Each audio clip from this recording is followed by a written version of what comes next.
Bonjour à toutes et à tous. Merci d'être là pour ce webinaire organisé par Idéal autour de l'Observatoire de l'habitat dans les villes, qui est une structure développée par Acadie, Jean-Claude Drian et Idéal. Donc un observatoire qui s'intéresse à 21 villes de différentes typologies et dont l'objet est de comprendre quelles sont leurs politiques de l'habitat avec une série de thèmes qui sont abordés au cours de conférence, dont celle-ci est la 3e. Donc l'OHV Love est en ligne sur ideal.fr avec tous les indicateurs disponibles pour toutes les villes que nous avons étudiées. Alors ce matin, donc une 3e conférence. La première s'appelait Changer de chez soi avec Saint-Étienne, Rennes et Pontarlier. La 2e, Rentrer chez soi avec Dunkerque et Meaux.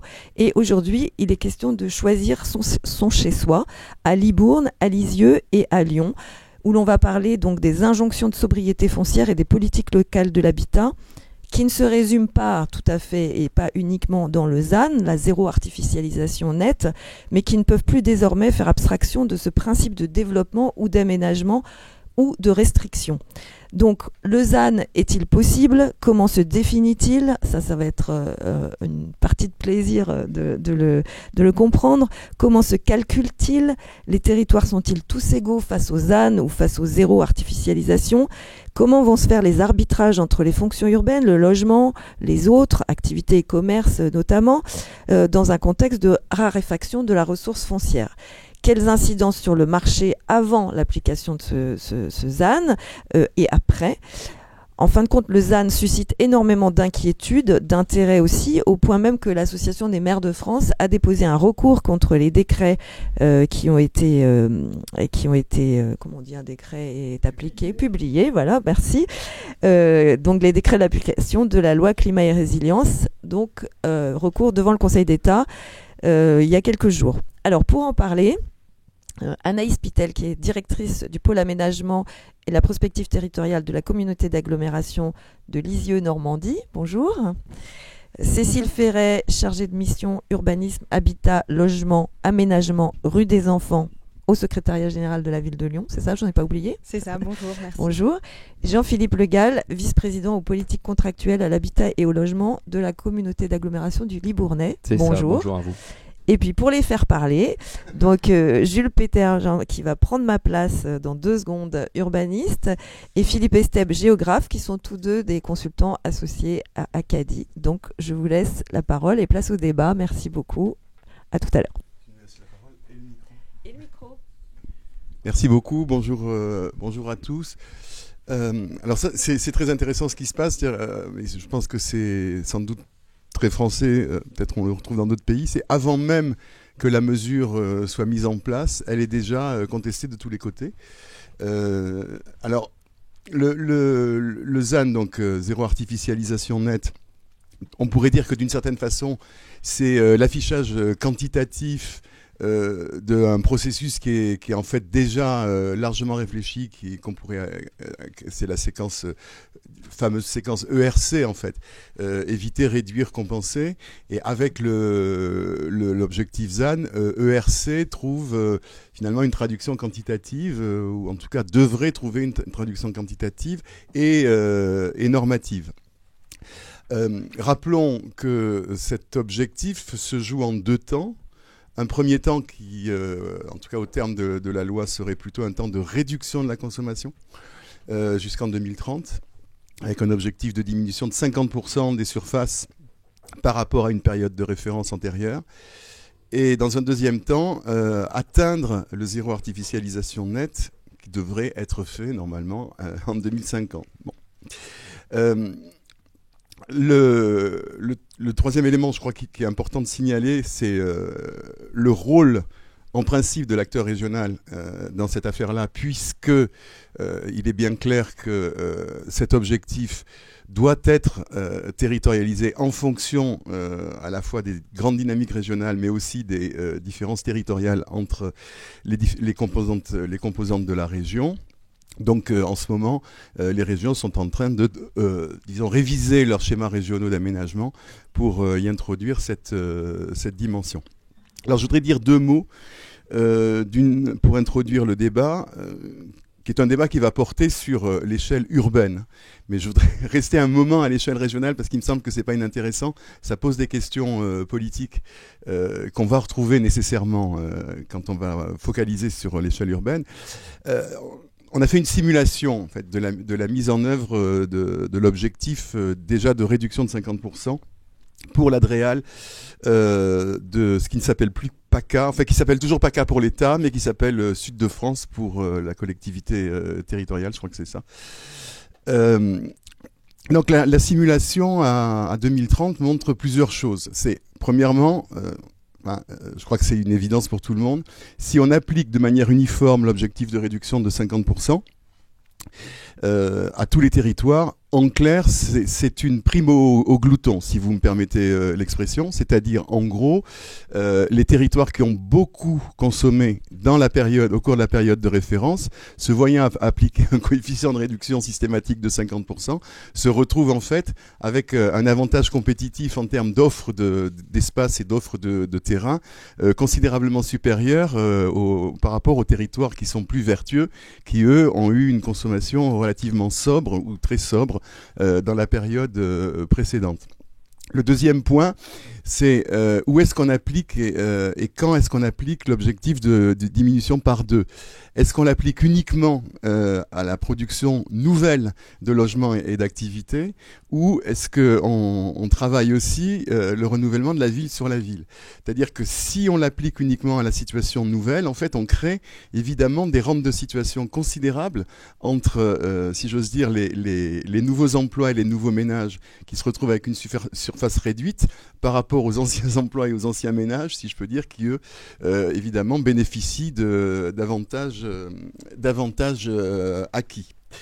Le troisième élément, c'est que, en revanche, si on est juste sur cette logique de diminution de la surface pour les nouveaux ménages et les nouveaux emplois, en fait, on peut arriver assez vite à des situations extrêmement compliquées dans lesquelles on se retrouve, par exemple, on avait calculé ça, mais c'est un peu l'extrême limite, pour la métropole marseillaise, à une surface autorisée de 60 mètres carrés par ménage, par nouveau ménage, ce qui était évidemment totalement intenable en soi. Donc ça montre là aussi l'absurdité d'une logique mécanique, quel que soit le territoire et quelles que soient les trajectoires. En revanche, si on travaille la question de la densification de l'existant, là on se rend compte qu'il y a quand même pas mal de marge de manœuvre.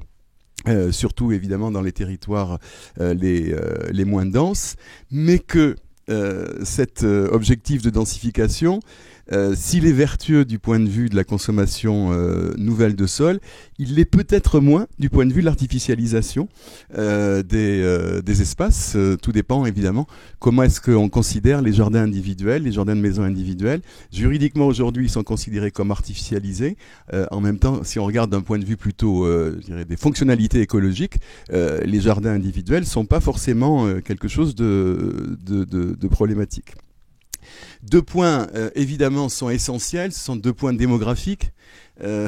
C'est plus facile de réussir la sobriété foncière et voire le zéro artificialisation nette dans des situations de démographie relativement calme, relativement plate, voire atone. Mais la question, en fait, c'est pas simplement le nombre d'habitants, c'est aussi le nombre de ménages. Et on sait bien que c'est pas parce que les habitants n'augmentent pas que les ménages diminuent. Il y a même une augmentation plus rapide, dans la plupart des cas, du nombre de ménages par rapport au nombre d'habitants. Et donc, la question de la production de logements continue néanmoins de se poser.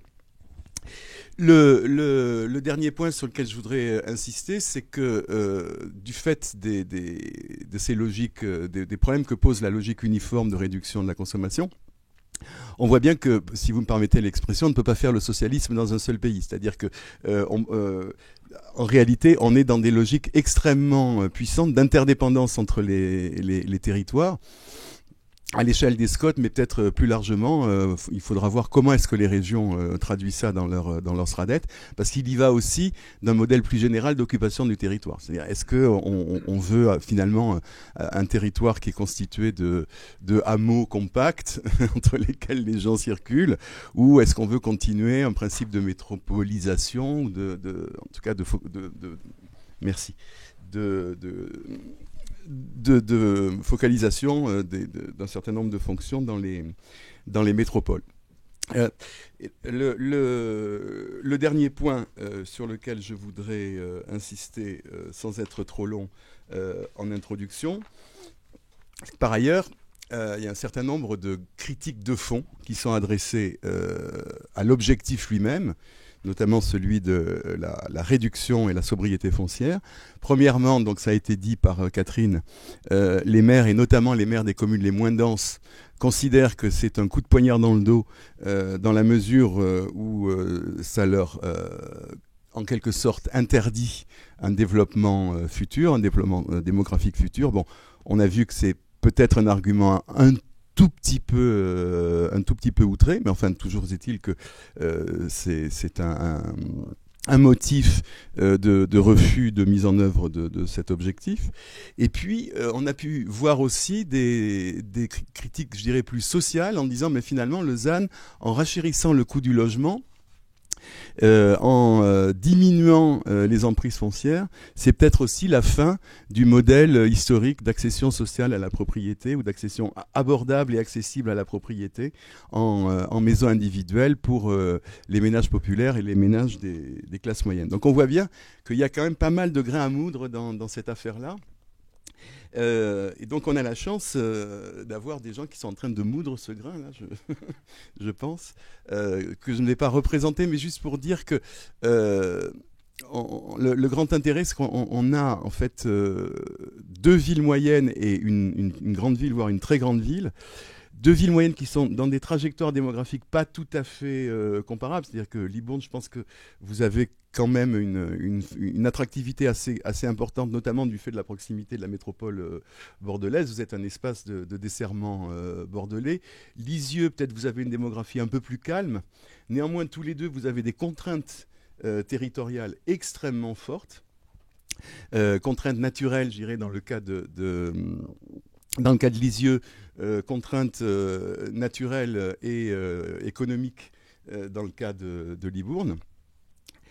Et par ailleurs, donc on a en troisième intervenante Cécile Ferré de la ville de Lyon qui, elle, va nous expliquer qu'est-ce que ça veut dire quand on est une métropole déjà hyper dense, qui a déjà pas mal été sobre dans les dernières années.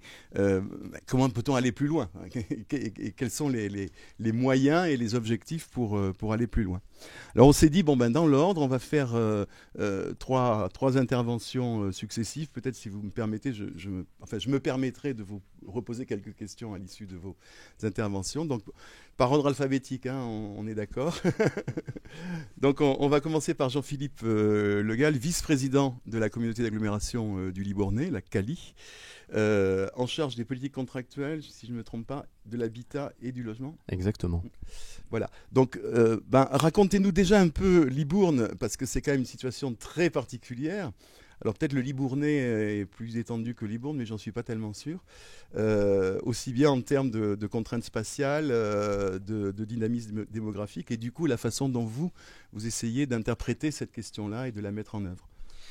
Merci à vous et bonjour à toutes et à tous. Alors ce que je vous propose, c'est j'aime bien recontextualiser les politiques publiques qu'on mène les uns et les autres sur nos intercommunalités et nos communes.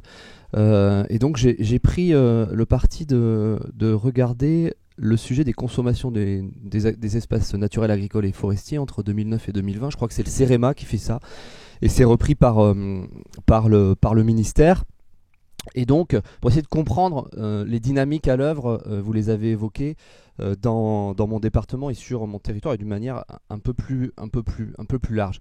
Ce qu'on voit, c'est que je dis souvent qu'il y a une France qui se vide à grands traits, qui se vide, et une France qui se remplit, et la Gironde et d'une manière générale le littoral, qu'il soit atlantique ou méditerranéen, a tendance à se remplir. C'est un phénomène qui est pas nouveau pour ce qui concerne la Gironde.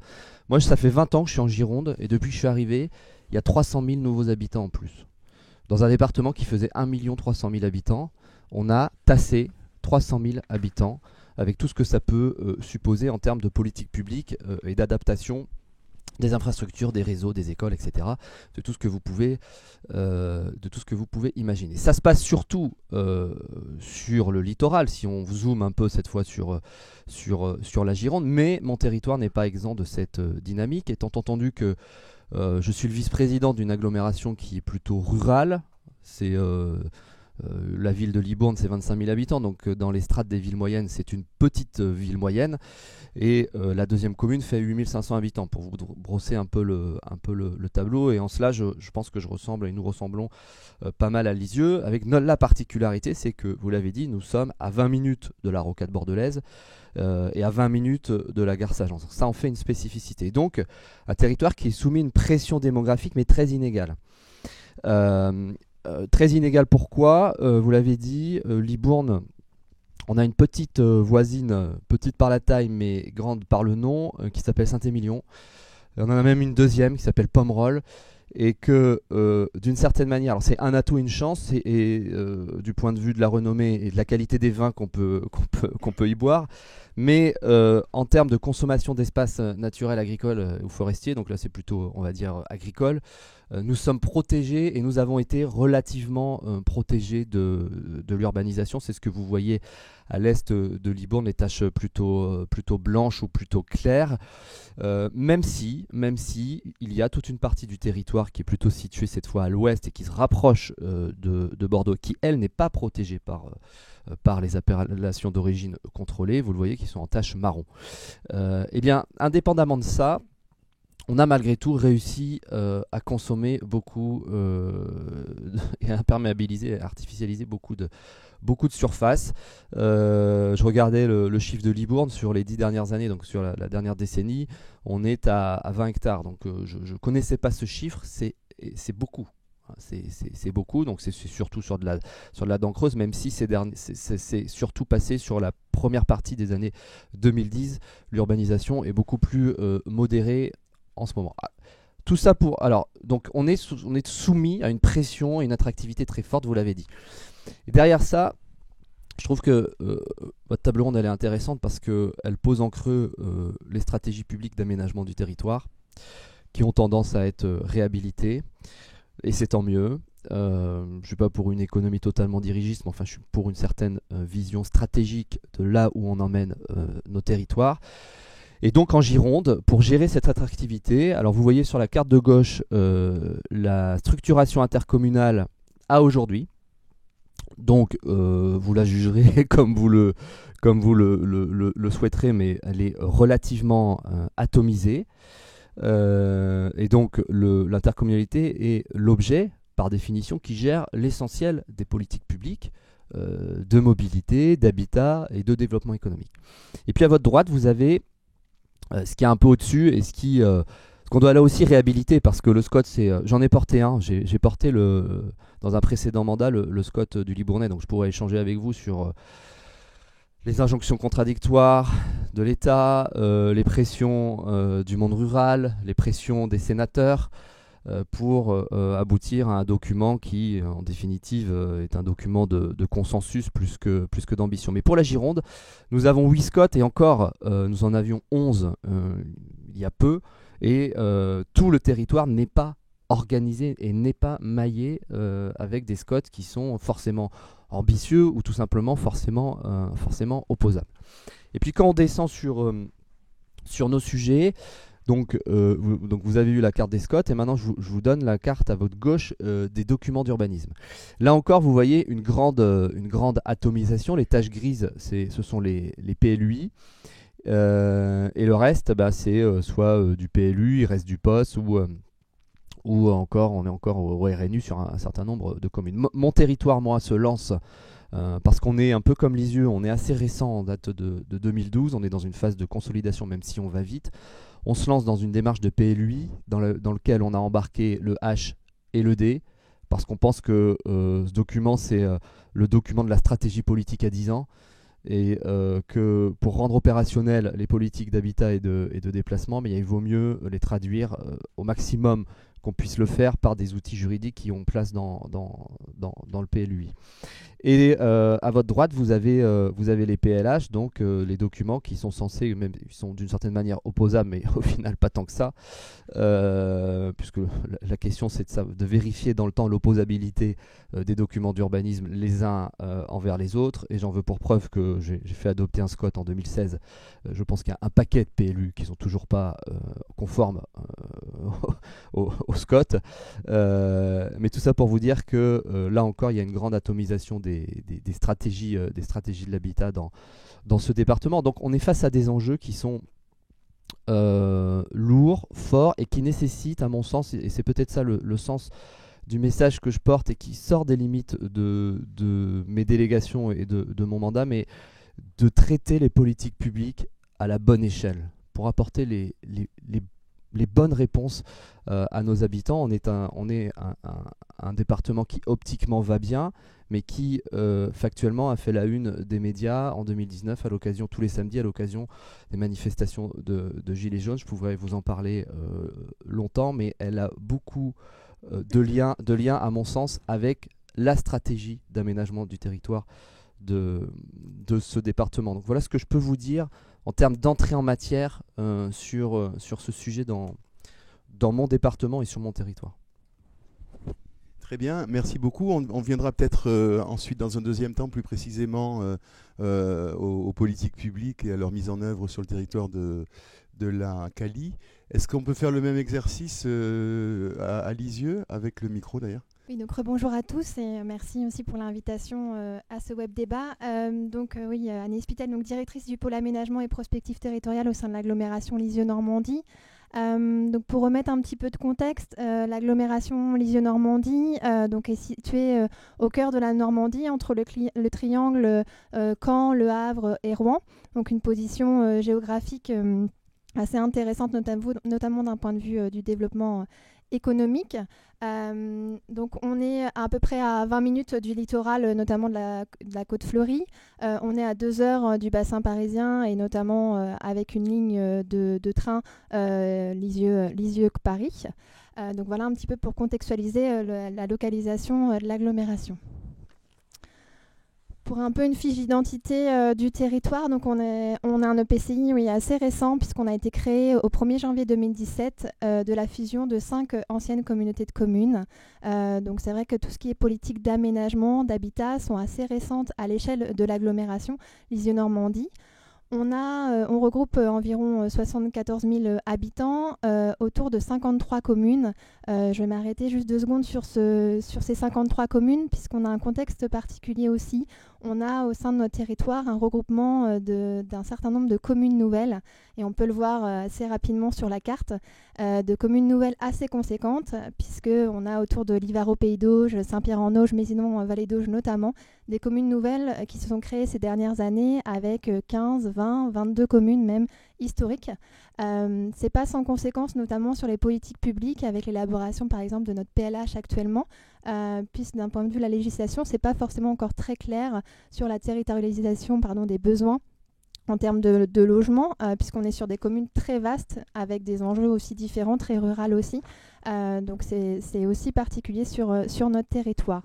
En termes d'un point de vue économique, donc on est un territoire avec environ 27 000 emplois, avec un secteur industriel assez important, notamment des emplois ouvriers, et une filière agricole aussi importante. On n'a pas le vin de Saint-Émilion, mais on a aussi des appellations d'origine contrôlée, notamment liées à la pomme, bien sûr, et au fromage.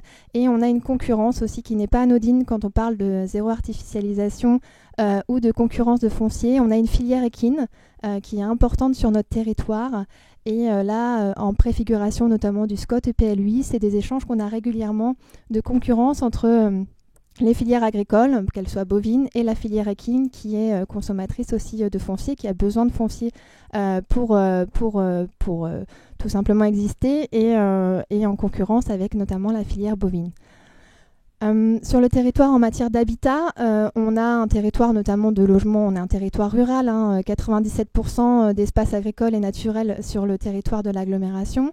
On a environ 40 000 logements, notamment individuels de propriétaires occupants. Sur la ville-centre, plus un profil de propriétaires bailleurs, de petits logements. Et un taux de logement vacant aussi, quand on parle de redynamisation de nos centres-bourgs, qui est de 9% à peu près sur l'agglomération, mais qui va jusqu'à des 20%, 15% notamment sur la ville-centre dans certains secteurs. Donc une politique de l'habitat et de l'aménagement aussi tournée sur la réutilisation de ces logements vacants, j'y reviendrai tout à l'heure. Et on est aussi donc sur un territoire en zone C, donc détendu, ce qui aussi a un impact sur les politiques d'habitat et notamment sur le logement social. J'y reviendrai aussi. Donc en termes d'habitat, aujourd'hui, la situation sur le parc de logements de l'agglomération Lisieux-Normandie, on est sur une promotion immobilière qui est quasi inexistante depuis 10 ans. On a notamment un ralentissement de la dynamique de production depuis 2014 sur la ville-centre. Donc on a un déclin démographique sur l'agglomération Lisieux-Normandie. En dehors de quelques communes, notamment les communes plus au nord du territoire, les plus tournées vers le littoral, ou les plus à l'ouest aussi du territoire, qui sont tournées vers la communauté urbaine de Caen-la-Mer. Mais d'ordre général, on est plutôt sur un déclin démographique, en lien notamment avec ce ralentissement de la dynamique de production de logements. Donc on est surtout sur du lot à bâtir et du renouvellement du parc existant. Ces 2 dernières années, notamment en lien avec la crise sanitaire, on observe un marché de l'habitat existant qui en volume et en prix est assez dynamique. Voilà, on est à même pas 2 heures de Paris, donc on a aussi une attractivité pour des cadres du bassin parisien qui veulent un autre contexte aussi de vie et une possibilité de télétravail. Donc on voit une augmentation des prix de l'immobilier de plus 15%, notamment sur le marché individuel. On a une tension aussi sur le parc social, donc ça c'est aussi assez particulier. La ville-centre Lisieux a un programme NPNRU, donc avec un objectif de retendre le parc de logements sociaux sur le territoire et du coup une absence d'agrément. On ne peut plus construire en dehors de ce qui est reconstitué dans le cadre du quartier Hauteville à Lisieux sur le territoire. Donc c'est un constat qui avait été fait lors du lancement du NPNRU pour retendre le parc, mais aujourd'hui on a une tension puisque le programme avance, on n'a plus d'agrément de logements sociaux sur notre territoire et ça aussi c'est une inquiétude de la part des élus aussi dans le cadre de l'élaboration du PLH, le besoin de retrouver une offre de logements sociaux, notamment dans un contexte à venir de zéro artificialisation. Sur l'agglomération, on a par rapport aux objectifs du SCOT, puisqu'on a un SCOT qui est à la même échelle que l'agglomération, on avait un objectif de consommation d'espace de 90 hectares par an. Sur la dernière décennie, en lien avec mon discours précédent, on a consommé déjà assez, mais 55 hectares. On est un territoire, comme vous l'avez dit, en introduction assez contraint. On le voit, on a des documents d'urbanisme, mais lorsqu'on arrive sur l'opérationnel, on est régulièrement contraint par un territoire fortement impacté par les zones humides, par les cavités, par une ville-centre qui a un PPRI assez important. Du coup, tout ça confondu, la recherche de foncier, ne serait-ce que pour maintenir la population ou avoir une croissance démographique est complexe sur notre territoire. Néanmoins, l'agglomération, avec ses communes membres, les 53 communes, ont bien pris conscience, et avant la loi climat et résilience, de l'intérêt notamment de redynamiser ces centres-bourgs et ces centres-villes. Donc depuis la création de l'agglomération en 2017, un certain nombre d'outils, de dispositifs ont été lancés. Notamment donc la ville-centre Lisieux, donc un petit peu moins d'habitants que Libourne, on est autour de 20 500 habitants, est une ville action cœur de ville, donc copilotage avec l'agglomération Lisieux-Normandie. On a des OPARU, soit en cours et qui vont être lancés prochainement aussi. Les élus ont conscience aussi de l'intérêt de la remise sur le marché de logements vacants, de l'amélioration de l'habitat sur le territoire. Donc on a des OPARU et on va aussi plus loin. On est un territoire avec un habitat qui peut être dégradé sur certaines parties. Et les élus notamment vont jusqu'à utiliser des outils tels que la résorption de l'habitat insalubre avec la démolition d'îlots. en concertation aussi avec l'ABF dans les centres-bourgs. Ça, c'est des outils qui, cumulés, travaillent sur la redynamisation de nos centres-bourgs. On a aussi donc un programme NPNRU comme je l'ai dit précédemment. Et l'année dernière, aux côtés de la DDTM et de la DREAL Normandie, on a été retenu parmi les 5 territoires nationaux pour le lancement d'un atelier du territoire, donc aux côtés d'Acadie aussi, sur comment mieux aménager les sols vivants. Donc on est vraiment dans la thématique du ZAN notamment. C'est en préfiguration du SCOT et du PLUI. Actuellement, mène des ateliers, une réflexion collective avec l'ensemble des acteurs, que ce soit la Chambre d'agriculture, les services de l'État, les agences d'urbanisme, le CAUE également et d'autres partenaires, sur comment aménager autrement justement nos sols avec les contraintes naturelles que j'ai pu évoquer tout à l'heure. Et également, dernièrement, donc Mésidon Vallée d'Auge, on a été lauréat de l'AMI démonstrateur ville durable sur la thématique des rails de la sobriété. Donc on est sur une ancienne ville ferroviaire. Et justement, en termes de démonstrateur, comment on peut passer d'une ville ferroviaire très longitudinale, sans réel centre, à une ville justement avec un centre constitué, dynamique et avec une production d'habitats alternatifs ou aussi désirables pour les habitants. Juste pour finir mon propos. Et du coup, donc, le zéro artificialisation, c'est les élus aussi ont lancé le lancement de la révision du SCOT et l'élaboration du PLUI, donc comme je disais, à la même échelle que l'intercommunalité. Donc là, on est entre l'atelier des territoires, les types de préfiguration du SCOT PLUI, la consommation d'espace est déjà dans les échanges avec les élus qui ont déjà pu élaborer ensemble le SCOT Pays d'Auge en 2011, donc des habitudes aussi de projets de territoire ensemble. Donc l'atelier des territoires, c'est vraiment une démarche pédagogique en amont du SCOT et du PLUI.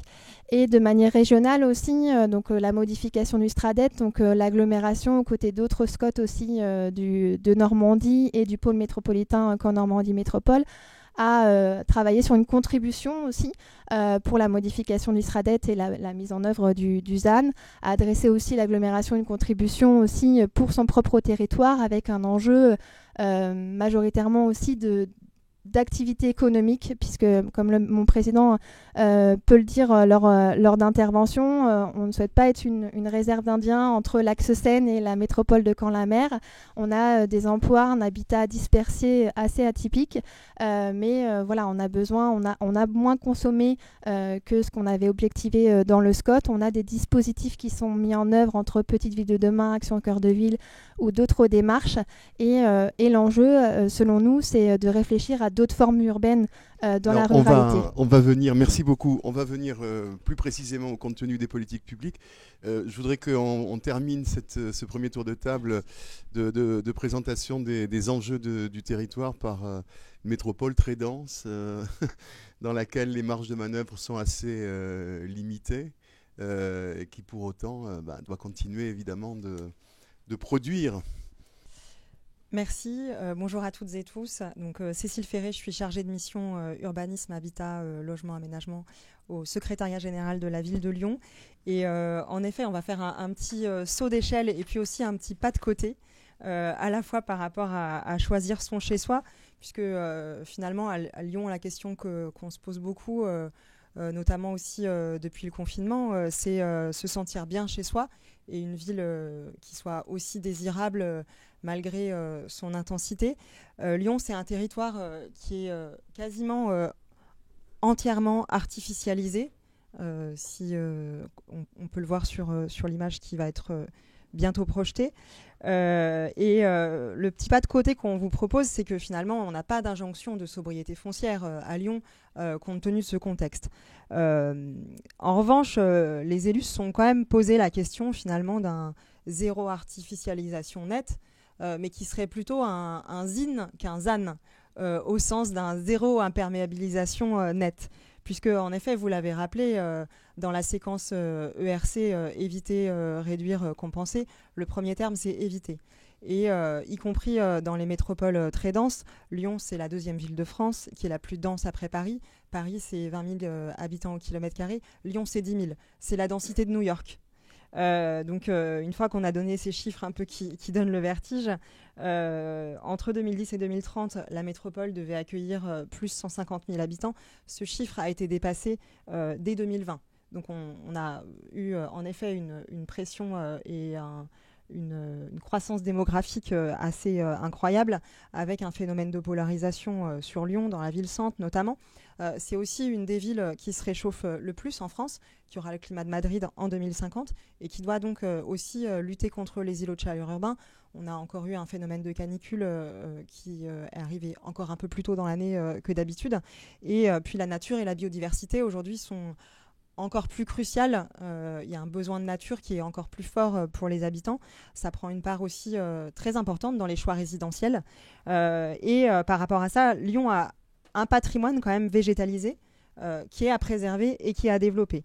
Par rapport à l'objectif de l'OMS, qui est de dire qu'il serait bien d'avoir 12 mètres carrés d'espace vert public à proximité de chez soi, Lyon, on est à 7,9 mètres carrés. C'est déjà pas mal. Alors, je n'ai pas le chiffre de Paris, mais on a des inégalités qui sont très fortes selon les arrondissements, selon les territoires. Il y a des arrondissements où on a moins de 2 mètres carrés par habitant d'espace vert public accessible, ce qui signifie que la végétation qui se situe dans les espaces privés joue un rôle crucial pour ces territoires. Quand bien même il y a évidemment des politiques publiques de développement des espaces verts pour ces quartiers. En tout cas, les espaces privés jouent aussi un rôle majeur pour la végétalisation de la ville, son rafraîchissement et pour le confort d'été.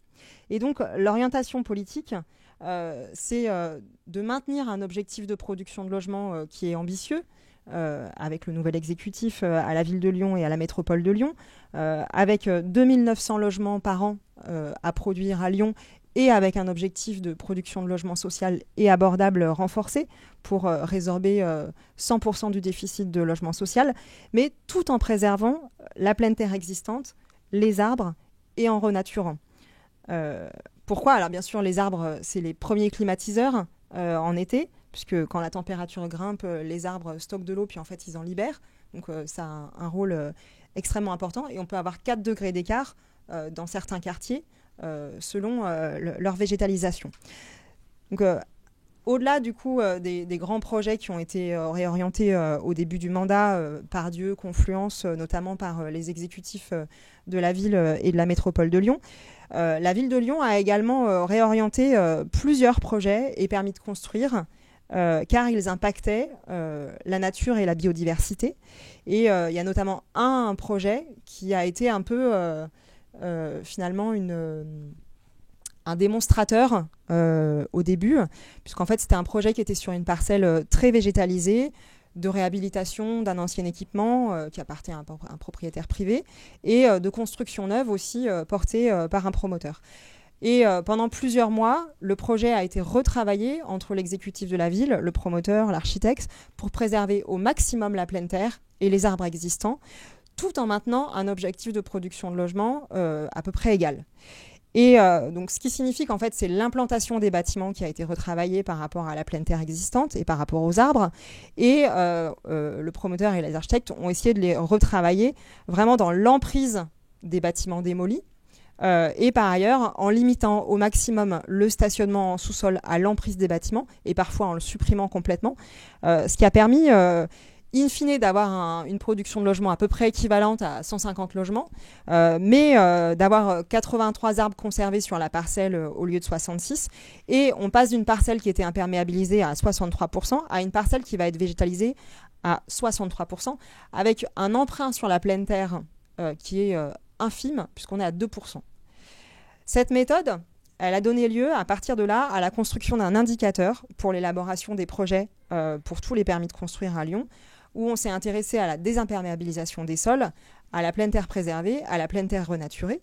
Et cet indicateur, il s'inscrit dans une démarche plus globale, qui est la charte de la qualité urbaine, architecturale, environnementale et paysagère de la ville, qui a été élaborée il y a 1 an et qui a été signée par 10 partenaires. Cette charte, qu'est-ce qu'elle dit ? Elle réaffirme d'abord une méthode qui existe à Lyon depuis 20 ans, qui est celle du dialogue entre acteurs publics et acteurs privés, entre les porteurs de projets, promoteurs, architectes, bureaux d'études, et la collectivité qui est représentée par les élus, les services, et qui est aussi appuyée par un architecte conseil, un paysagiste conseil, un coloriste conseil, et qui est désormais appuyée aussi depuis 2022, depuis début 2022, par un environnementaliste conseil qui vient compléter cette instance collégiale pour finalement guider les porteurs de projets dans leur choix de performance écologique et environnementale, puisque c'est au début des projets que globalement tout se joue. Les attendus et les délais ont également été clarifiés. Donc chaque projet en fait est élaboré en amont du dépôt du permis de construire, à la fois pour fiabiliser l'instruction, donc c'est quand même gagnant-gagnant, mais aussi pour améliorer la qualité des projets pendant 2 à 3 séances, avec un objectif de 12 mois maximum entre la première séance et la signature du permis de construire.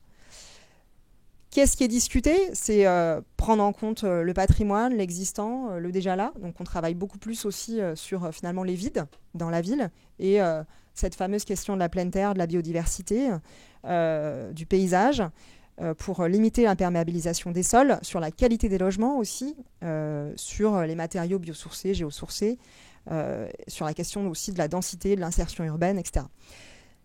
Et ce que ça montre, après l'analyse d'un certain nombre de permis de construire, c'est qu'à Lyon, construire, c'est renaturer. Puisque sur la première année, si on a regardé tous les PC qui ont été délivrés, sur les PC initiaux, ce qui représente à peu près 1500 logements au total pour ceux qui contribuent uniquement et qui ont un impact sur la pleine terre. Et en fait, on a moins 2000 m² qui sont désimperméabilisés et on a plus 18 000 m² de surface végétalisée. Donc vous produisez Donc on produit de la pleine terre en fait par le jeu du renouvellement urbain, et c'est bien sûr la production de logements collectifs qui permet le plus cette production de pleine terre par rapport à la division de parcelles ou par rapport à des projets de plus petite taille. Alors si on dézoome un tout petit peu pour quand même resituer l'objectif ZAN à l'échelle du SCOT de l'agglomération lyonnaise, je tenais quand même à en dire un mot aussi par rapport à cette question de la prime finalement au glouton que vous évoquiez juste avant. Si on peut montrer les chiffres, en fait en termes d'occupation réelle, on a 12 000 hectares d'espaces qui sont non urbanisés aujourd'hui dans le territoire du SCOT. L'objectif à 2030, dans le SCOT 2010-2030, c'était d'avoir 4 000 hectares max d'espaces consommables. Et en fait, la dynamique 2010-2020 montre qu'il y a eu seulement 1140 hectares d'espaces qui ont été consommés, ce qui fait que l'objectif ZAN, il est en effet de consommer 600 hectares environ, soit 60 hectares par an, contre les 114 hectares par an qui ont été consommés sur la période précédente. Et par rapport à ça, notamment le plan local d'urbanisme qui est en cours de modification actuellement, augmente à nouveau les zones naturelles agricoles. Il y avait déjà eu ce qu'on appelle des rétrozonages de zones à urbaniser qui ont été reclassées en zones naturelles et agricoles. Donc là, il y a une poursuite de cette dynamique avec à nouveau environ plus de 100 hectares qui vont revenir à des zones naturelles agricoles. On a aussi une augmentation du coefficient de pleine terre. C'est là où c'est aussi intéressant pour la ville-centre de Lyon, puisque dans l'hypercentre, on a la création d'un coefficient de pleine terre qui n'existait pas, qui est de 15%, pour vraiment contribuer à cette végétalisation de la ville. Et puis, il augmente de 5 à 10 points globalement sur le reste des zones. Et puis, on a également une augmentation des protections végétales, à la fois espaces boisés classés et puis espaces végétalisés à valoriser, pour contribuer à cette végétalisation, finalement, dans les espaces privés, qui contribuent aussi très fortement à la nature. Après, il y a évidemment des politiques publiques aussi de renaturation et de végétalisation dans les parcs, sur la voirie, dans les espaces publics, dans les cours d'école, dans les cours de crèche, dans les cours de collège, que je pourrais développer, mais je ne le ferai pas. Et puis aussi, peut-être pour dire un mot sur Lyon est également lauréate d'un programme européen 100 villes climatiquement neutres à 2030. Et donc, il y a un certain nombre d'objectifs qui vont être déployés dans les prochains mois, notamment à travers la signature d'un Climate City Contract qui associe la ville de Lyon, mais aussi des partenaires du territoire, puisque l'enjeu, c'est vraiment d'embarquer tous les acteurs dans cette transition.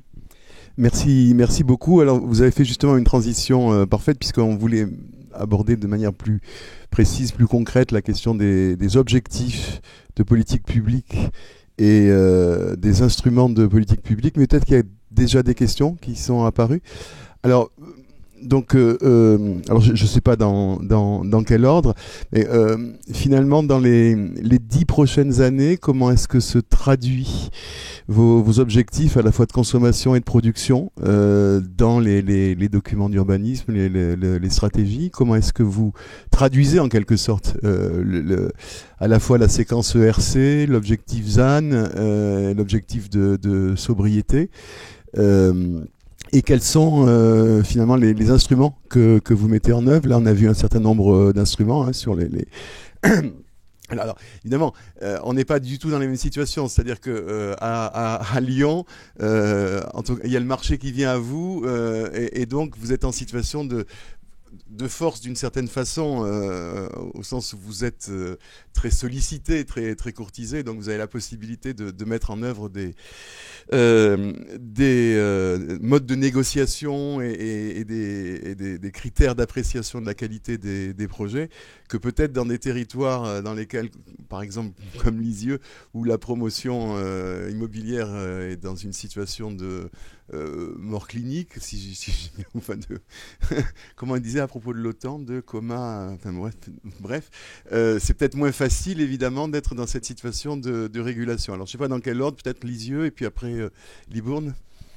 Oui, donc nous, c'est aussi pour ça que les élus ont fait le choix de lancer le PLH par rapport à Libourne en dehors du PLUI et du SCOT. Donc là, on est vraiment dans l'élaboration du PLH. Donc c'est le premier à l'échelle de l'agglomération Lisieux-Normandie.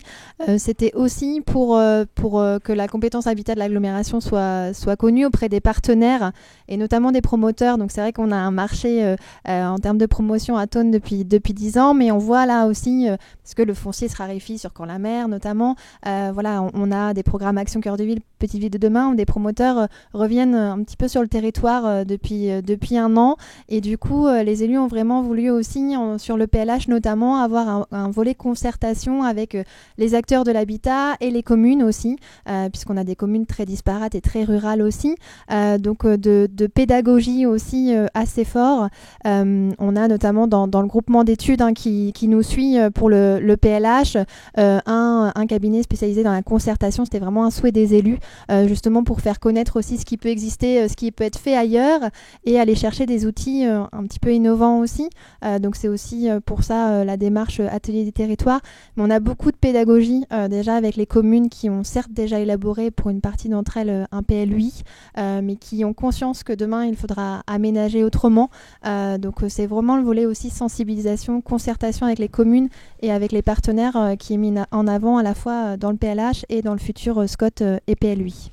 Est-ce que vous avez néanmoins, vous avez parlé tout à l'heure de votre objectif de ne pas être simplement une réserve d'Indiens, mais aussi d'accueillir des emplois. Donc, qui dit emploi dit zone d'activité, qui dit zone d'activité dit artificialisation. Alors, est-ce qu'il se joue des choses très particulières sur les zones d'activité? Est-ce que vous avez une façon spécifique d'aborder cette question-là? On a lancé un schéma d'accueil des entreprises aussi l'année dernière, où on a le constat qu'il nous reste 3 ans de foncier économique pour accueillir des nouvelles entreprises sur le territoire. Donc oui, il y a une réflexion. On a des zones d'activité aussi qui étaient zonées dans les PLUI et qui aujourd'hui, quand on rentre en phase opérationnelle, qui sont inutilisables du fait du contexte du sol, de la zone humide, de l'absorption d'eau qui n'existe pas. Donc c'est aussi compliqué pour les élus au quotidien quand on a des zonages qui permettaient l'accueil d'entreprises et dans le projet de territoire aussi, et qui au final on a un sol vraiment très contraint. Donc oui, il y a des réflexions, il y a des friches. On a une action aussi sur les friches. Alors ce n'est pas simple quand on est un territoire en plus détendu. Il faut une action aussi, une collectivité qui porte au-delà de politiquement, c'est financièrement aussi ces friches. Donc l'agglomération là notamment a acheté une partie d'une friche industrielle de 12 hectares en entrée de ville de Lisieux, de la ville centre. Donc c'est ces démarches là aussi que les élus mettent en œuvre pour On a des zones d'activité, on sait néanmoins que, encore une fois, les élus souhaitent que l'activité économique soit maintenue, donc il y a un enjeu de consommation néanmoins foncière d'activité économique, mais de faire autrement sur les friches. Mais pour ça aussi, on a besoin d'outils, on réfléchit à la création d'une SPL aussi, d'un portage foncier. Enfin, voilà, même si on est un territoire détendu et plus rural, on essaye aussi de réfléchir à d'autres outils pour mettre en œuvre cette politique d'aménagement. Et en termes de production de logements et d'accueil de population, là aussi j'imagine que vous avez des objectifs. Vous n'entérinez pas une forme de décroissance ou de stagnation. J'imagine que vous avez affiché des objectifs un peu volontaires. Oh, oui. Là, on veut continuer de croître, etc. Donc du coup, vous avez des objectifs quantifiés en termes de production de logements. Et comment ça se joue finalement entre la production du neuf et éventuellement la remobilisation de la vacance ? Alors les objectifs ils vont être réaffinés là, avec le PLH, notamment à l'échelle de l'agglomération, parce qu'ils étaient dans les anciens PLUI, mais oui, il y a un souhait de maintenir la population. De la ville-centre aussi, un enjeu. Action Cœur de Ville, on est autour de 20 000 habitants, et un projet NPNRU avec des démolitions. Donc il y a un enjeu, l'accent sur l'amélioration de l'habitat est vraiment une politique forte que l'agglomération est en train de mener avec 3 OPARU qui vont être lancés en octobre de cette année en complément de celles qui existaient déjà. Donc la remobilisation voilà, sur l'existant, de repenser aussi des démolitions comme je le disais tout à l'heure et de reconstruire aussi un habitat qui peut être autre parce qu'aujourd'hui en termes de densité on arrive à des parcelles de 300-400 mètres carrés, réinterroger aussi ce que désirent les habitants sur plus de l'intermédiaire, mais ça aussi, ça demande de la pédagogie aussi sur notre territoire. Intermédiaire, c'est-à-dire entre du logement accession... intermédiaire. Voilà, nous le collectif aujourd'hui sur l'agglomération, on est vraiment que sur la ville-centre, donc c'est aussi réinterroger les manières d'habiter et les manières de produire du logement. Comme je le disais tout à l'heure, on est essentiellement sur une production de logement sur du lot à bâtir à l'agglomération, au sein de l'agglomération. Donc on a aussi toute cette pédagogie et on a fait une étude aussi sur les parcours résidentiels des habitants et un souhait au final de logements plus denses, de logements intermédiaires, mais des habitudes qui sont prises en termes d'aménagement qui ne sont pas celles-ci.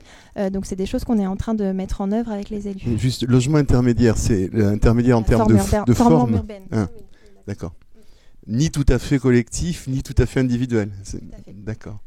Alors peut-être à Liban, Jean-Philippe Le Gall, pareil, c'est au fond vos objectifs politiques tels que vous les avez négociés, discutés, affichés dans vos différents documents de planif, aussi bien en termes d'emploi, de population, de production de logement, et les instruments dont vous disposez, la façon dont vous mettez ça en œuvre pour être d'une manière ou d'une autre dans les clous. Alors on n'a jamais érigé comme totem le principe de croître à l'envi et d'afficher des objectifs de progression démographique qui sont là. Et on a constaté une chose, c'est que lorsque la métropole de Bordeaux a affiché au début des années 2010 l'ambition d'être une métropole millionnaire, il y a peu de temps, en 2020 aux élections municipales, je crois que le message qu'ont envoyé les habitants, c'est que c'était « occupez-vous déjà de nous » avant de vouloir être attractif, l'était la ville, et avant de faire naître des quartiers champignons qui poussent en 5 ans sans que un certain nombre d'autres politiques publiques soient tout à fait bien pensées. Je pense en particulier à la mobilité. Ceci étant, notre population progresse malgré tout. Elle progresse marginalement sur la ville de Libourne. On est à 0,2% par an. On reste à peu près autour de 25 000 habitants. On en gagne 100, 200 par an. Donc ça reste très, très, très modéré. Et les communes autour, c'est selon qu'on se situe plus proche de Bordeaux ou plus loin, voilà, c'est un peu plus élevé. Même si on sent, et notamment le long des axes de transport, et ça va faire le lien avec la politique de l'habitat, nous sommes un territoire qui dispose d'un certain nombre de gares qui nous relient à la gare Saint-Jean, et c'est le cordon, à mon sens, le cordon ombilical de notre développement. Et je prends en exemple une opération qui est une opération de bon sens qui avait été développée par la métropole à l'occasion de la mise en place de son tramway, qui était l'opération 50 000 logements, qui était de dire densifions. Alors, j'aime pas trop ce mot, mais c'est un peu ça, densifions de manière intelligente autour de nos stations. La Gironde doit dupliquer ce modèle à l'aune de son maillage de gare TER. Il est plutôt bon. Il y a pas d'infrastructure. Il y a des adaptations à faire, mais il n'y a pas d'infrastructure en tant que telle, sauf sur le Médoc éventuellement, et sur le bassin d'Arcachon Nord à créer, et développons la même vision. Sur la CALI, sur la communauté d'agglomération du Libournais, donc d'abord, effectivement, il y a un saut d'échelle. Et moi je travaille dans Bordeaux Centre, je pense que ça serait le même exercice si on le faisait à Lyon. Anaïs pourrait peut-être en témoigner. Moi je vis de climats sociaux, économiques différents le matin quand je me lève et quand j'arrive à mon travail. On ne gère pas du tout les politiques publiques de la même manière, on n'a pas du tout la même maturité stratégique. Je crois que c'est une réalité dans les territoires, faut en avoir conscience. Et on n'a pas non plus les mêmes moyens humains et financiers. Et, les dispositifs Action Cœur de Ville, Petite Ville de Demain, etc. sont intéressants de ce point de vue-là parce qu'ils nous obligent à décloisonner nos politiques publiques, à sortir des silos qui sont présents partout, mais ils sont présents chez nous, et à traiter en particulier, je pense, je redis souvent, l'élu il doit proposer en premier lieu un logement abordable à ses habitants, un job si possible pas très loin, et puis de pouvoir se déplacer un peu comme il veut, parce qu'on est des êtres épris de liberté, et puis on en a aussi besoin pour aller au travail. Et quand on mène bien ça, et qu'on assure les politiques de cohésion qui vont tout autour de solidarité culturelle, sportive, associative, je pense qu'on construit des territoires qui sont ça. Nous concernant, notre priorité, nous, c'est pas... alors la promotion, c'est pareil, nous on est en B2, et en C selon les endroits du territoire. Nous on court pas après la consommation foncière. Moi franchement je suis un élu du centre-ville et du centre-bourg. On a un patrimoine exceptionnel. On a des jolis villages de pierre, on a une jolie ville de Libourne, tous les villages alentours sont magnifiques, mais s'abîment, sont vides, s'effondrent. Mon propos est un peu caricatural, mais c'est quand même beaucoup ça, ou sont vacants, ou sont devenus du logement indigne, parce que c'est là où nous vivons dans deux climats différents. Nous avions une métropole qui était très structurée, qui se développait, et qui a fait que les territoires tout autour qui n'étaient pas matures du point de vue des politiques publiques de l'habitat, et ça part du SCOT et ça se décline jusqu'aux outils opérationnels sur l'action foncière par exemple, eh bien a pris de plein fouet le développement métropolitain. Nous ne sommes pas la première couronne. Les premières couronnes de métropole, à mon sens, font profiter des effets de débord et font un peu le coucou des politiques publiques à la faveur de politiques fiscales un peu attractives.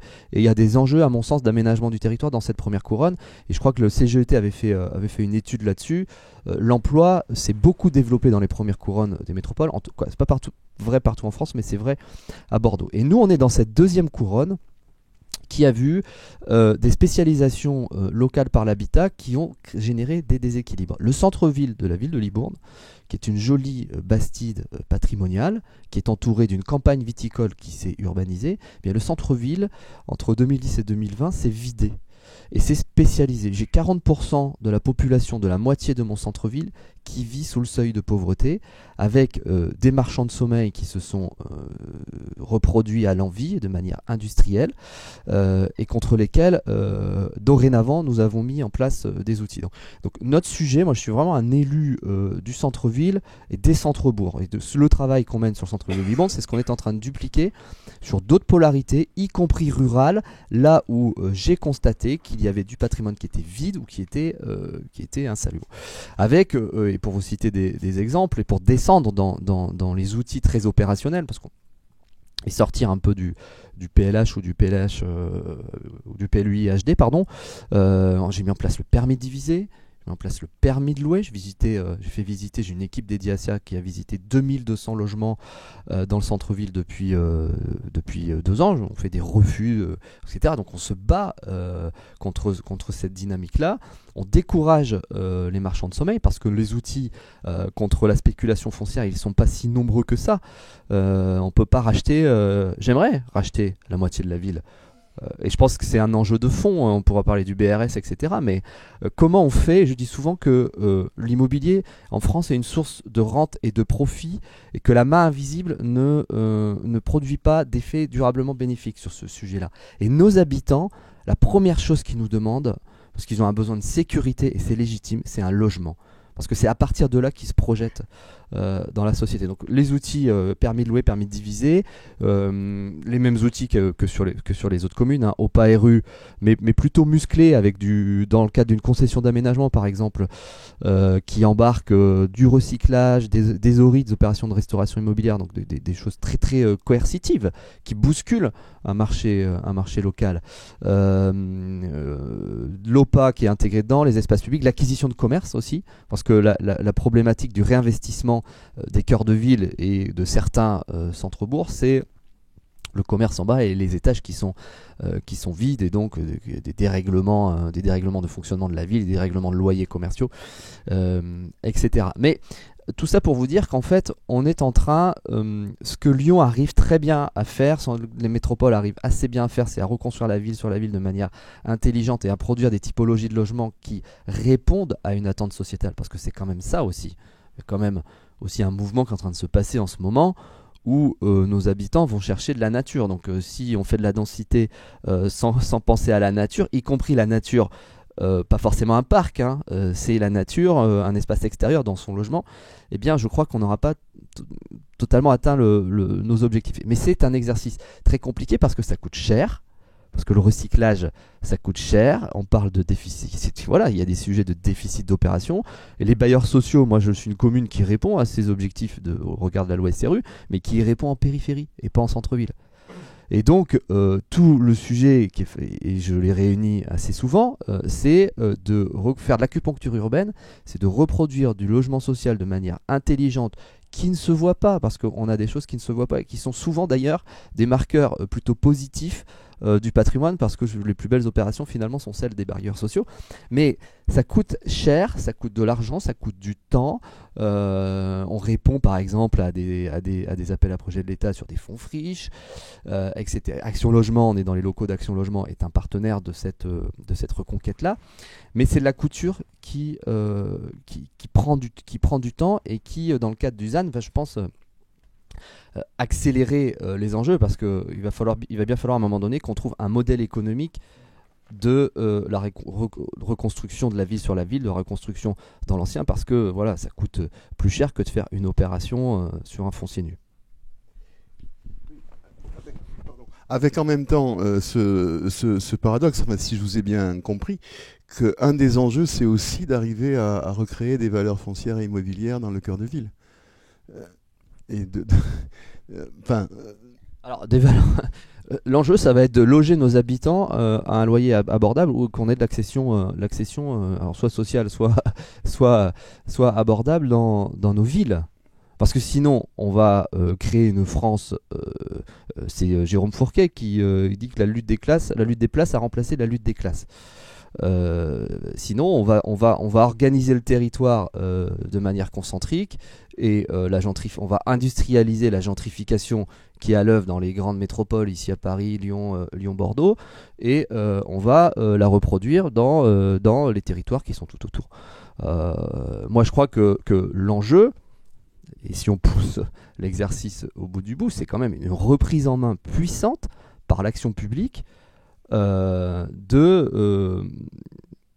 marges qui sont réalisées sur le logement, mais au bénéfice de l'intérêt général. C'est-à-dire quoi? Au bénéfice de pouvoir loger nos habitants à un prix acceptable, dans des bonnes conditions et à un prix acceptable. C'est ça, à mon sens, l'enjeu de fond, et c'est ça que nous disent nos habitants, y compris à travers l'abstention, y compris à travers leur vote. Je crois que le sujet du logement et des mobilités est au cœur de l'inquiétude d'un certain nombre de nos compatriotes. Et donc, il faut qu'on invente tous ensemble un nouveau modèle qui fasse que ce qui coûte cher aujourd'hui, eh bien, trouve son modèle économique, y compris pour les entreprises, mais dans une logique beaucoup plus vertueuse qu'on ne le fait aujourd'hui, parce qu'il faut quand même...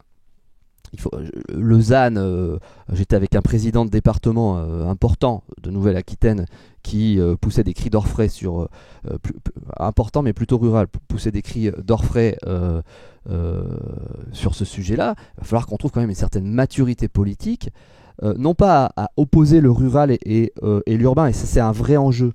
C'est un vrai enjeu parce que je pense qu'il y a un vrai enjeu de cohésion nationale dans le rapport entre l'urbain et le monde rural. Et on est tous l'urbain de quelqu'un et tous le rural de quelqu'un. Donc il y a un chaînage et une articulation fine des politiques publiques à opérer entre la métropole, la ville moyenne, le chef-lieu de canton et la plus petite commune, tout en ne désespérant pas les élus plutôt ruraux quand ils ont des bonnes initiatives de reconquête. Et j'ai fait voter par exemple un règlement d'intervention sur la production, la reproduction de logements, et logements conventionnés ou sociaux, pour aider le maire qui souhaitait dans son village, sur un patrimoine communal ou pas, intervenir sur un immobilier ancien dégradé et faire produire du logement et un commerce. Eh bien, je crois qu'il faut donner de l'espoir un peu à tout le monde, mais surtout sortons de la caricature. Oui, juste pour vous dire qu'il reste une vingtaine de minutes. S'il y a des participants qui souhaitent poser des questions, n'hésitez pas, on pourra les faire passer aux intervenants. Et moi j'avais une question peut-être pour Lisieux sur la question de la vacance. Si vous pouvez un peu développer ce point, notamment les outils en centre-ville, mais aussi dans les communes rurales, pour remobiliser cette vacance et remettre ces logements sur le marché. Oui, donc les outils, on les mène notamment sur une de nos OPA RU sur Orbec, donc qui est un pôle secondaire, une commune de 2000 habitants sur l'agglomération Lisieux-Normandie. Donc notamment dans ce cadre-là, on a des incitations aussi financières dans le cadre de... Enfin, on est sur un patrimoine aussi, un dégradé, habitat indigne aussi, insalubre. Du coup, on a mené des actions avec la ville d'Orbec, avec l'ANA également, sur une prime de remise sur le marché de logements vacants.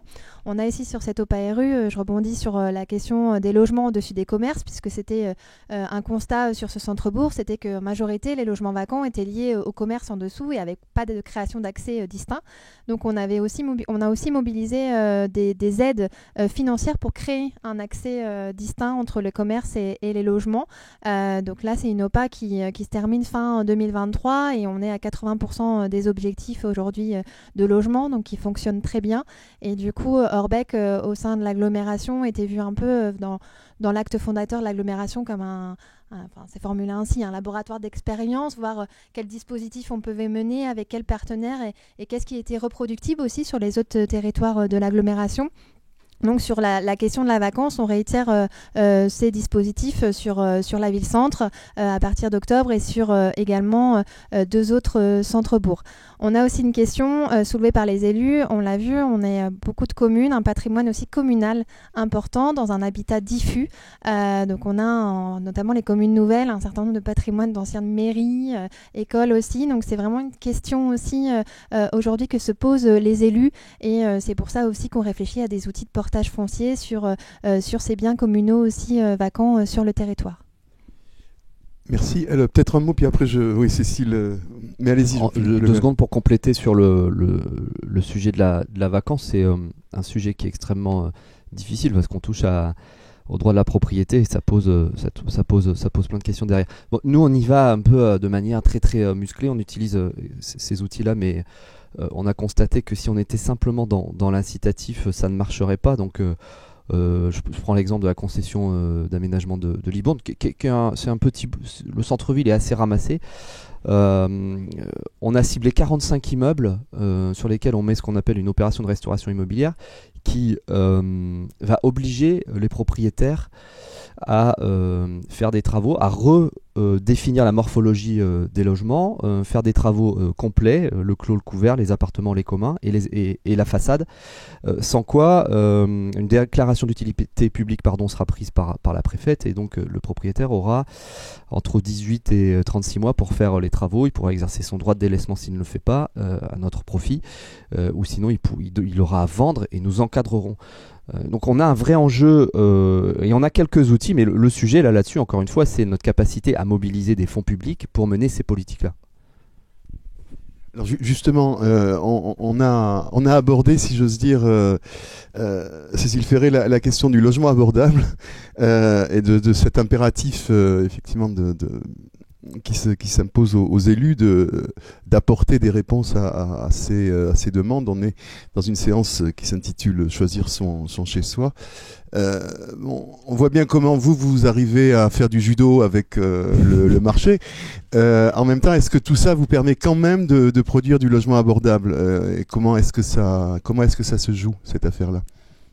Alors en effet, la question du logement abordable, elle se pose aujourd'hui dans de nombreux territoires et c'est le cas dans le territoire de Lyon où les prix se sont envolés depuis 15 ans comme dans de nombreuses métropoles. Aujourd'hui, on est à un prix au mètre carré qui est en moyenne de 6 000 euros sur Lyon, tout le territoire confondu. Je ne parle pas de l'hypercentre. Donc on a pris plus 1 500 euros du mètre carré en 5 ans. Donc en effet, il y a une tension assez forte aussi sur les bilans pour permettre aussi à des opérations, y compris en renouvellement urbain. Donc par rapport à ça, la politique qui est portée par la ville de Lyon et la métropole, c'est de renforcer la production de logements sociaux et de logements abordables. L'objectif pour la ville de Lyon, c'est de résorber 100% de son déficit de logement social. Aujourd'hui, on est à un taux SRU de 21,75. Il y a eu un effondrement du taux de rotation dans le logement social suite à la crise sanitaire, avec des moindres mobilités. Donc voilà. Par ailleurs, on a une augmentation très forte du nombre de demandeurs de logement social qui a triplé en gros en quelques années. Aujourd'hui, on a un logement social pour 12 demandeurs sur le territoire de Lyon. Sur le territoire de la métropole, de mémoire, on est à peu près à 1 pour 10. Donc il y a un enjeu fort. Donc la ville a essayé de mobiliser tous les leviers dont elle dispose, à la fois augmenter la production de logements sociaux dans les grandes opérations d'aménagement qui sont maîtrisées par la puissance publique.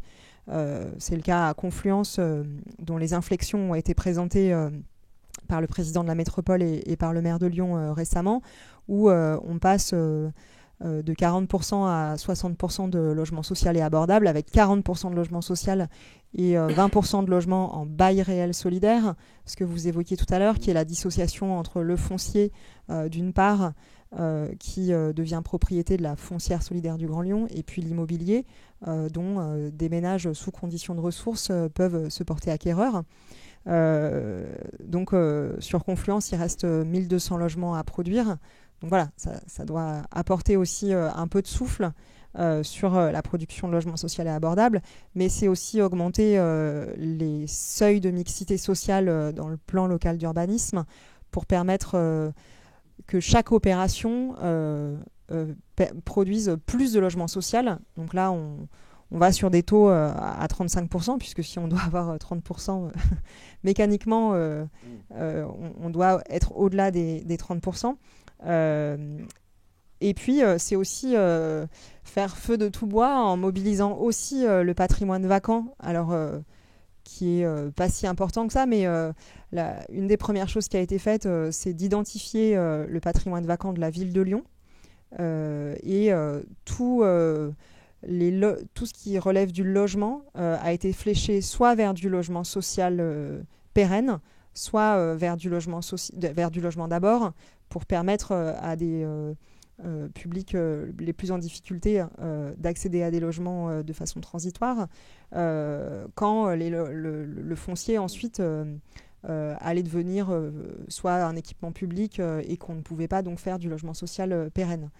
Et puis ensuite, par rapport à la spéculation que vous avez évoquée, la ville de Lyon a également, avec la métropole, fait évoluer la réglementation sur les meublés de tourisme, qui représentait à l'échelle de la ville, en gros, il y a 9000 nuitées sur les plateformes de meublés de tourisme pour Lyon. Alors bien sûr, les meublés de tourisme qui sont à des fins professionnelles sont moins nombreux, hein, mais en tout cas, désormais, il y a un principe de compensation qui est introduit, qui fait que pour toute création de meublés de tourisme, il faut le compenser par un nouveau logement dans un périmètre hypercentre, pour permettre aussi aux Lyonnaises et aux Lyonnais de pouvoir se loger. C'est sur le bailleur que ça pose, le propriétaire que ça porte, oui. Enfin, ou le promoteur du... C'est pour la personne qui va porter en tout cas la création de ce meublé de tourisme. Alors, on va conclure bientôt, mais je voudrais quand même essayer de remettre sur le tapis une question qui est assez sous-jacente, il me semble-t-il, mais qui a été évoquée.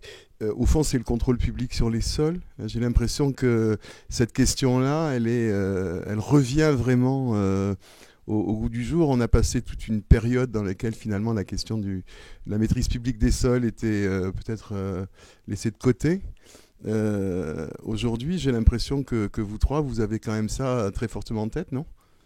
Et ça rejoint une question dans le chat sur le rôle des EPF dans vos différents territoires, dans vos politiques publiques. On est au cœur du sujet, je crois. Je dis souvent à mes collègues, sur l'échelle de la ville de Libourne, donc c'est petit, 25 000 habitants, j'ai 100 millions d'euros de transactions immobilières par an. Et je dois mobiliser à peu près 1 million d'euros, y compris et surtout à travers l'intercommunalité. Donc vous voyez bien, le rapport d'échelle est que d'une certaine manière, la politique publique court toujours après toujours après le marché de l'immobilier, en essayant de corriger un certain nombre de choses, et en particulier le prix. On a entendu des chiffres vertigineux à Lyon. Ils doivent être un petit peu en dessous à Bordeaux, mais le budget moyen d'acquisition d'un Girondin, c'est 200 000 euros. Voilà. Donc vous voyez bien quels sont les sujets face à nous. Et quand je parlais de France qui se vide et de France qui se remplit et de lutte des places, on est vraiment là-dedans. Moi, je pense qu'effectivement, il y a un gros enjeu d'action foncière anticipée dans les territoires, partout en France, avec une inégale maturité sur ces sujets-là. La Gironde n'est pas un territoire qui est mature de ce point de vue-là. Nous utilisons dorénavant l'EPF Nouvelle-Aquitaine depuis 5 ans maintenant, et dès qu'on a eu cet outil à notre disposition, eh bien on l'a mobilisé, y compris en avance de phase par rapport à la construction de la concession. Et donc moi je fais acheter des biens à travers la concession, à travers l'EPF en ce moment, et ma conviction c'est que c'est une bonne chose. Alors je les fais acheter, y compris dans des rapports de négociation difficiles avec une société locale, au prix le plus bas, parce que je dis souvent, et c'est vrai sur l'ancien, la charge foncière c'est l'ennemi de la qualité derrière, parce que ce que le promoteur met dans la charge foncière, il le met pas dans les travaux de réhabilitation. Or, il y a un certain nombre de standards à atteindre pour avoir des logements de qualité. Mais on est au cœur du sujet, et c'est pour ça que le sujet par exemple du bail réel, des baux réels solidaires est important. C'est la capacité, à travers la maîtrise du foncier, dans un temps donné, il peut être très long, les BRS, de maîtriser la morphologie et la typologie des logements et les loyers ou les prix moyens au mètre carré, pour lesquels, en définitive, on court toujours après. Moi, j'ai fait mettre en anticipation une servitude de mixité sociale sur toute la ville. Justement, j'ai essayé de trouver tous les outils qui permettent d'encadrer la modération et de l'emballement, parce qu'on est bas, nous on est à 2100 euros du mètre carré, donc on est très bas. Quand dans le cœur de Bordeaux ils doivent être à 4500, 5000, il y a quelques... mais on est quand même dans une tendance qui s'arrêtera pas. Il y a 20 000 nouveaux habitants tous les ans. L'INSEE nous prévoit 500 000 habitants à horizon 2050. Donc ça, c'est une mécanique infernale. Et par l'absurde, si un quartier de Lyon qui est capable de payer à 6 000 euros du mètre carré, 20 000 habitants, ne serait-ce que 10 000 habitants se décider, j'ai envie d'aller habiter sur la côte atlantique, et donc je vais aller à Libourne, vous voyez bien ce que ça produit comme conséquence. Mais mécaniquement et économiquement, ça serait possible. Ça serait possible. Donc nous essayons de mobiliser tous les outils de modération, mais dont celui de la mobilisation de stocks et d'actifs immobiliers, mais il faut y mettre de l'argent public.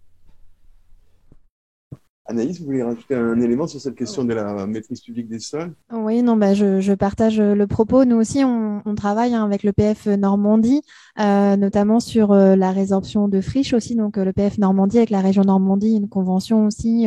On les mobilise dans le cadre de Petites Villes de demain sur des études de facteurs d'attractivité. Et après, pour la résorption de friches, mais néanmoins, le portage de l'EPFN nécessite aussi un bilan d'opération aussi positif. Et aujourd'hui, c'est vrai que c'est la sortie opérationnelle qui est un peu plus compliquée aussi sur le territoire et qui prend du temps. Voilà, nous, l'agglomération, encore une fois, on est assez récent, 2017, donc il y a des projets qui sont en cours de réflexion, mais qui prennent du temps, des moyens financiers et des moyens humains aussi. C'est pas négligeable quand on est sur des grands projets urbains. Moi, au sein de ma direction, donc on regroupe le service habitat, foncier, urbanisme, aménagement, Petite Ville de demain aussi pour l'agglomération, pour cette transversalité.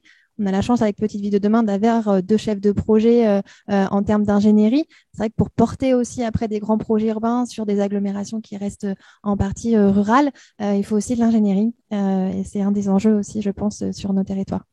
Une dernière question qui vient du chat, peut-être à vous, Monsieur Le Gall, mais en fait, je pense que tout le monde peut répondre. C'est sur, vous parlez de la question de la reprise en main par la puissance publique. Et la question, c'est sur l'échelle de cette reprise en main. Est-ce qu'elle doit être locale ou nationale? Ah, moi je pense que elle doit venir du haut, mais elle doit partir aussi. C'est toutes les échelles qu'il faut pouvoir traiter. Il faut pouvoir la traiter de manière. Je crois on est un pays qui est beaucoup construit sur son modèle son économie de la construction et plutôt de la construction neuve. Et donc l'enjeu, c'est peut-être ça, c'est de faire ensemble déjà public-privé, et c'est d'essayer d'inventer le modèle qui fasse que là où on sait construire des villes, des ponts, on fait une ville nouvelle en 10 ans, enfin vous allez à Atlantique à Bordeaux, on parlait des bassins à flot, c'est complètement incroyable. Et en même temps, par ailleurs, quelquefois, on ne sait pas reconstruire des quartiers anciens dégradés ou des quartiers politiques de la ville dans les mêmes échelles de temps. Donc il y a un enjeu, à mon sens, de volonté politique, puis il y a un enjeu de mutation d'un modèle économique pour inventer la ville de demain, parce que ces entreprises-là, ça reste des entreprises et elles doivent pouvoir fonctionner. Et on le comprend, on le comprend bien, mais ça doit venir du haut, parce que les sujets que j'évoque là, c'est pas Libourne et la communauté d'agglomération du Libournais ou Lisieux qui va les changer, mais ça doit venir du bas aussi dans les pratiques qu'on a pu les uns et les autres évoquer. Les outils, ils sont là, les outils. Moi, je crois que peut-être qu'il faut en inventer certains d'autres, en ajuster certains, mais les outils, globalement, ils sont là. En revanche, le message d'un élu d'une ville moyenne, c'est que encore une fois, il y a un climat qui est complètement différent et à 20 km de maturité des politiques publiques dans une métropole et de moyens humains et financiers. Hier, j'étais avec l'adjoint de la ville de Bordeaux dans un déplacement. Je lui disais que moi, le budget d'investissement de la ville de Libourne, c'est 10 millions d'euros par an. 10 millions d'euros par an. Lui, il est à 250, la métropole, elle est quasiment au milliard d'investissement. Elle est quasiment au milliard. Et avec ça, moi, on doit tout entretenir comme toute collectivité. Donc, il y a un vrai enjeu de donner les moyens à ceux qui vont dans la bonne direction de pouvoir mener leur politique publique. Et très sincèrement, on continuera toujours à courir après les prix de l'immobilier, l'inflation, etc., si on n'arrive pas à donner à ceux qui sont dans des objectifs de sobriété foncière, de maîtrise des loyers, des maîtrises des valeurs foncières, si on ne leur donne pas les moyens de le faire. Et la semaine dernière, on a organisé une journée de conférences sur le fait d'imaginer la ville de 2030. Et il y avait un conférencier qui s'appelle David Jays. Je vous invite à lire son livre. Et il est partisan du 1% métropolitain qui serait mis au profit, notamment des territoires qui sont tout autour, pour construire les politiques publiques, notamment sur l'habitat et les mobilités. Je crois vraiment qu'il faut qu'on avance dans cette direction. Est-ce que vous avez envie, juste comme ça, avant de terminer, de rajouter un ou deux mots, puis on va conclure? Je vais dire un petit mot, oui, sur le foncier. À Lyon, le foncier, aujourd'hui, il est supérieur au coût de la construction. Ce qui fait sourire, mais pas que, parce qu'on a quand même un enjeu de décarbonation du bâtiment à 2050, avec des enjeux très importants, puisque en fait, pour atteindre la stratégie nationale bas carbone, le bâtiment doit se décarboner de moins 94%. et diviser par 2 ses émissions d'ici 2030. Il y a un enjeu aussi de rénovation énergétique des bâtis existants. À Lyon, on est une ville qui a une histoire qui est bimillénaire aussi, où 80% du territoire est protégé au titre du patrimoine. Donc, il y a un peu, d'un côté, l'enjeu de préservation du patrimoine, puis d'un côté, il y a l'autre enjeu qui est d'amélioration de la performance environnementale des logements, avec les DPE et le fait qu'on veut lutter contre les passoires énergétiques. Et ça génère aussi quand même la création de nouveaux outils pour pouvoir adapter les techniques et proposer de nouveaux outils. C'est ce que va faire la ville de Lyon prochainement pour proposer une nouvelle subvention pour éco-rénover ce patrimoine. Et puis, sur la régulation du foncier, c'est la métropole qui est en charge de la politique foncière, mais je dirais simplement qu'en effet, il y a de plus en plus d'acteurs qui appellent à la régulation du foncier. Ça a été le cas récemment de la Fédération des promoteurs immobiliers qui a appelé en effet à une régulation nationale du foncier compte tenu de l'emballement des prix qui faisait que aujourd'hui c'était en effet de plus en plus difficile de produire du logement, parce qu'on doit produire en effet du logement abordable, mais aussi du logement qui soit neutre en carbone et puis du logement qui soit aussi qualitatif, parce qu'il y a aussi des attentes très fortes sur la qualité du logement. Merci beaucoup. Je voulais vous remercier parce que je trouve qu'en tirant le fil du ZAN, en fait, on se rend compte que le ZAN, c'est un des éléments de tous les enjeux de la transformation de la ville de demain, et que c'est pas possible d'aujourd'hui en fait et d'invention de la ville de demain. C'est pas possible de penser ZAN ou même sobriété foncière indépendamment de la façon dont on envisage l'évolution de la ville, aussi bien dans sa forme, dans son peuplement et dans son modèle économique.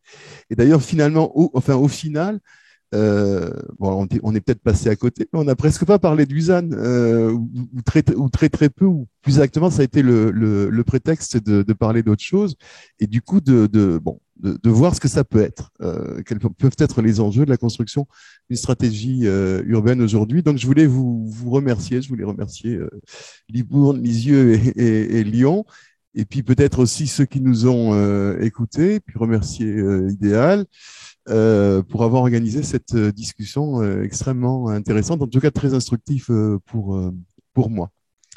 Merci beaucoup aussi pour cette conférence. Quelques mots sur dans quoi elle s'inscrit et sur quoi elle va déboucher aussi sur la suite. Donc, on l'a dit au début, on l'a pas forcément rappelé pendant la conférence, mais ça s'inscrit dans le cadre de l'OVH et de l'OHV. Et nous allons, cette conférence conclut un cycle de 3 conférences qui ont commencé au début de l'année 2022 et vont se prolonger sur à la rentrée 3 monographies sur 3 autres villes de l'OHV que nous allons aller explorer, rencontrer et aussi avoir des échanges peut-être plus approfondis avec chacune de ces villes. Et l'idée, c'est de déboucher ensuite sur la constitution d'un réseau d'échanges de pratiques et de retours d'expérience comme on a pu le faire ici. Et je trouve que cette conférence donne très envie de prolonger certains fils que nous avons commencé à tirer. Merci à Idéal, merci à tout le monde et très bonne journée.